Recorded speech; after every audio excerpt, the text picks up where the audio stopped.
I'm going somewhere tomorrow, I just don't know where yet, which is kind of living on the edge. I said I wanted to be spontaneous, but I'm not sure I wanted to be this spontaneous.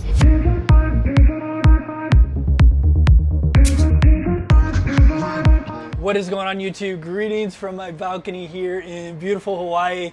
No, that wasn't clickbait. It is 96 hours before my flight to Thailand, and I have no idea if they're even gonna let me on the flight because I haven't been approved to enter the country yet. Mind you, it is a Friday, and the embassy that I'm working with is only open for about another hour. Then they go into the weekend, they're closed. And so basically I've got 1 hour today and a few hours on Monday to figure whether or not Thailand is actually gonna let me in the country. So I really have no idea whether or not I'm gonna be in Thailand next week or somewhere else. I'm actually looking at flights online to Croatia as a backup plan just in case I can't go to Thailand. So I figured I'd turn on the camera because this is some drama, and drama makes for good YouTube. But let's go inside real quick and I'll tell you how we got to this point.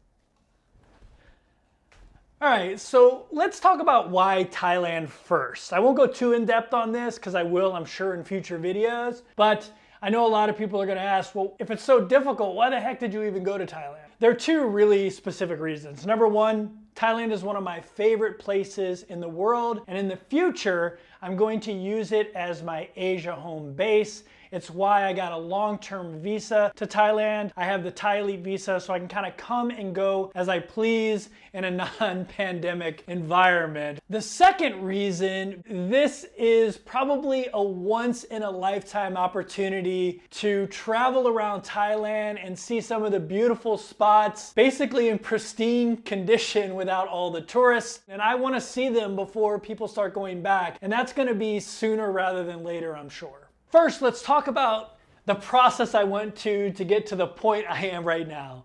So about 3 months ago, I applied for a Thai Elite visa, and that took about a month to get approved. So it was approved about 2 months ago. Once I was approved for my Thai Elite visa, then I had to figure out how to get into the country. To get into Thailand, you need what's called a Certificate of Entry. And it's basically Thailand vetting you to make sure you're basically a good risk during this pandemic to come into their country. Getting a COE, a Certificate of Entry, is a two-step process.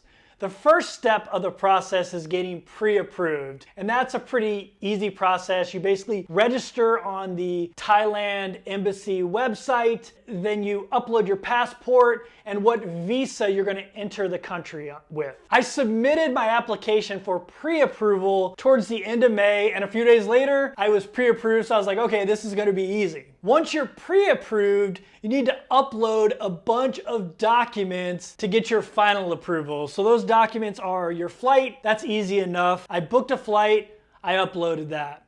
The second is your hotel. So right now, in order to enter Thailand, where I'm going, Bangkok, you have to endure 14 days of quarantine, which basically means you're in a hotel room for 14 days. There are only specific hotel rooms that do this. They're called ASQ or quarantine hotels. Those hotels are staffed with nurses and doctors. You get 3 COVID tests during your 14-day quarantine. So I booked my quarantine hotel, I uploaded that information, and the final requirement was you have to have insurance for the amount of time you're gonna be in Thailand that covers COVID for at least $100,000, I believe. And I guess that's so the Thai government doesn't have to absorb the cost if for some reason you get sick in Thailand. That's perfectly reasonable. That didn't bother me. I actually found a COVID insurance company through a friend of mine here on YouTube. She has a channel called Retire in Chiang Mai. She recommended one, and I uploaded that. So I had everything uploaded and in the system about 7 weeks before my flight, and I think that's where I made my mistake. I think I uploaded all of that stuff way too early, waiting for final approval. I'm sure somebody saw that my file was complete, opened it up, and was like, hey, his flight's not even until July 13th. We'll just put this one on the back burner and we'll revisit it a couple weeks out. Well, I think somebody forgot about it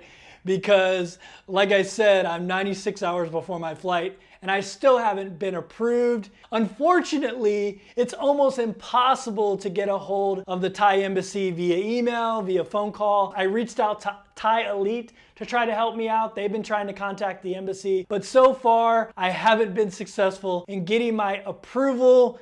Let's see, what time is it? The Thai embassy actually just closed in DC. So let's check and see if I've been approved. Maybe they got to it today. When you submit for final approval, they email you back and give you a little code to enter to check to see if you've been approved or not, so you can download your certificate of entry. So that's what I'm gonna do right now. I'm gonna check and see if I've been approved. So I'm gonna put in my passport number. I should probably blur this out here, and you put your name in, and then the final thing is you put in the code they give you.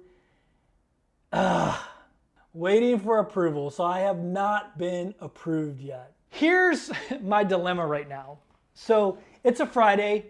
The embassy has closed. I still haven't been approved. The weekend is coming up. They don't work on Saturday and Sunday. The embassy is closed. So I know I'm probably not gonna be approved this weekend. So my last opportunity to get approved is Monday, which is the day before my flight leaves. I guess I could get approved on Tuesday morning since I'm on Hawaii time and the embassy will be open Tuesday.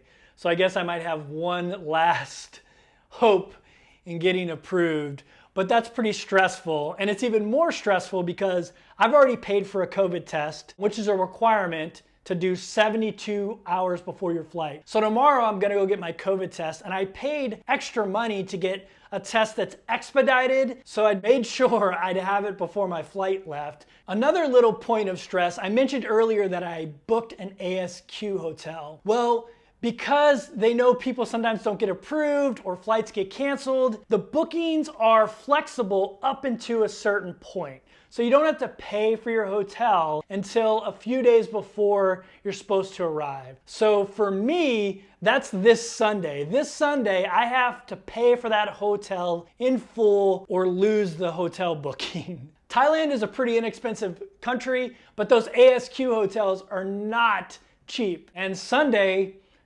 I've got to pay for it, and I'm probably not gonna know whether or not I can even enter the country and use it. And unfortunately, after that point, it is non-refundable. So yeah, that's where we are right now in this video. I have no clue whether or not I'm gonna be able to go to Thailand. But yeah, so I'm stressed out a little bit. Okay, so it's Saturday. My flight leaves on Tuesday. I still haven't got the results. I'm actually going over to get my COVID test right now. I have 2 COVID tests scheduled. I have one scheduled for today and one scheduled for tomorrow. As far as the COVID test goes, I know people are gonna ask me. They don't really bother me. If you remember, my mother got sick, she got COVID, I was taking care of her. So I was getting a COVID test like every 2 or 3 days just to make sure that I didn't have it. So I'm so used to getting these things, they don't really bother me so much anymore. This is the place I'm getting my first COVID test today. Let's go in there and get this done. So this is the nasopharyngeal test. Okay. That means it's going to go pretty far up. Yeah. I'm sure you know. Yeah, this isn't the fun one. Okay, here we go. First side going up. Okay, great job. Thank Next side going up.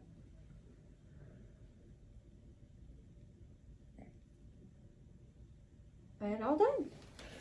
Thank you. I always tell people it's like going into a pool and like having water go up your nose. Right?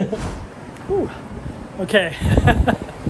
That was, most of the tests I got previously were the rapid tests, and they don't go so much up in there. But I have another test scheduled for tomorrow that's supposed to only take 12 hours. On the way here to Hawaii, if you've been watching my channel, you know that I had issues with my COVID test on the way over here. And it actually arrived while I was on my flight, even though I got it like way in advance, as early as I possibly could, through a recommended provider that Hawaii vouchers will have it in time. And it was just super stressful. And so I was like, you know what? I'm just gonna go with 2 companies that are supposed to turn around quick, and hopefully one of them will. So. Okay, so it's Sunday, I believe the 11th of July. Yeah, because my flight's on the 13th. So we're 48 hours from the flight. We still don't have a certificate of entry, but I'm headed right now to get my second COVID test. This one has a turnaround time of 12 hours.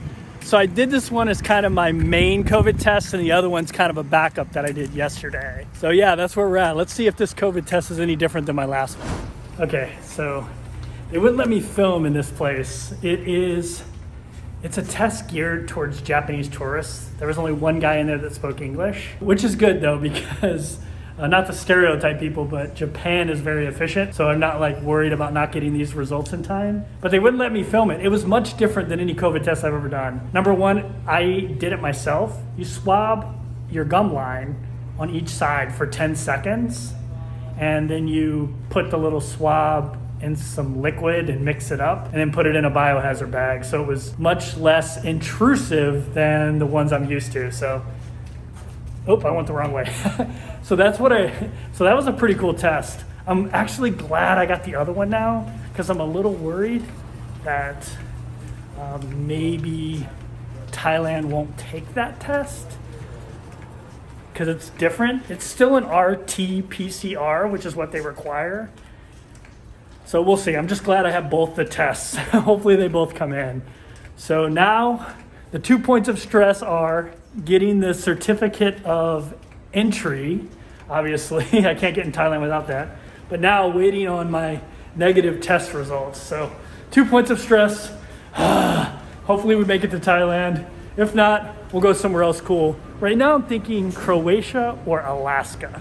Okay, so it's Monday. I've got good news and some not so good news. So we'll start with the bad news first.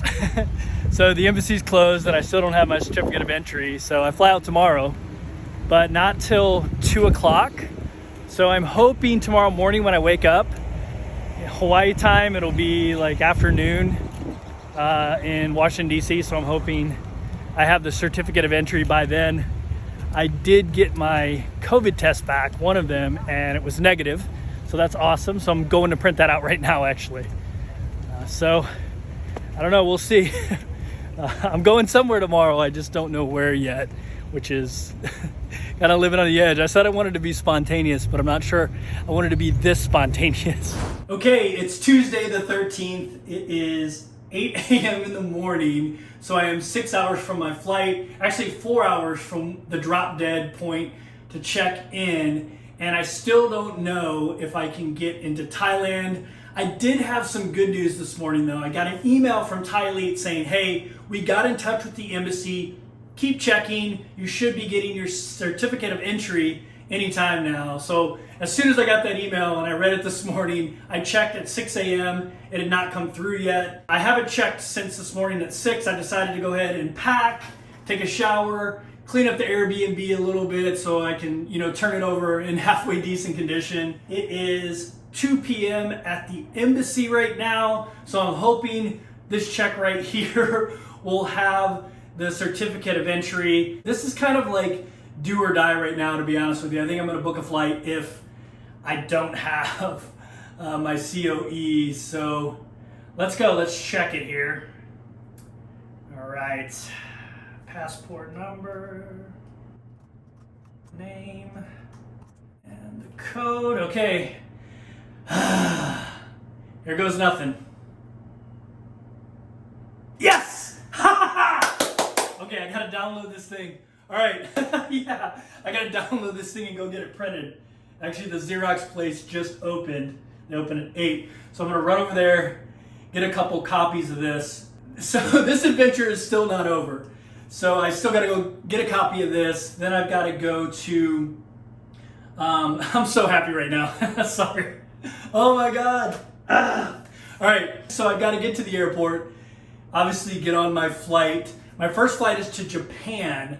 I thought it was going to be a 7-hour layover. That's what I remember when I booked it. It's actually a 17-hour layover. That is insane. I've never had a layover that long. I don't know what I'm gonna do with myself. Maybe, I guess, edit this video.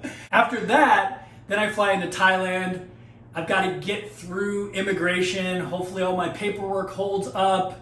The COVID test is good to go. All the stuff I need to do. And then I'll be picked up by the hotel and taken to my quarantine hotel, which should be an interesting process. But I think this video has probably been too long. So I think we're gonna make all of the next video all that stuff. Me getting on the plane here in Hawaii, headed to Japan, hanging out in Japan for 17 hours, hopping on a plane to Thailand, and then showing you that whole process and probably an initial tour of my little ASQ hotel that I'm going to be staying in for 14 days. But I appreciate you watching this video. It was stressful for me. Hopefully it wasn't too stressful for you, just entertaining. But if you want to make sure you get notified of that next video, make sure you hit that subscribe button and that notification bell, and you get an email when I put out a new video. Thank you for watching.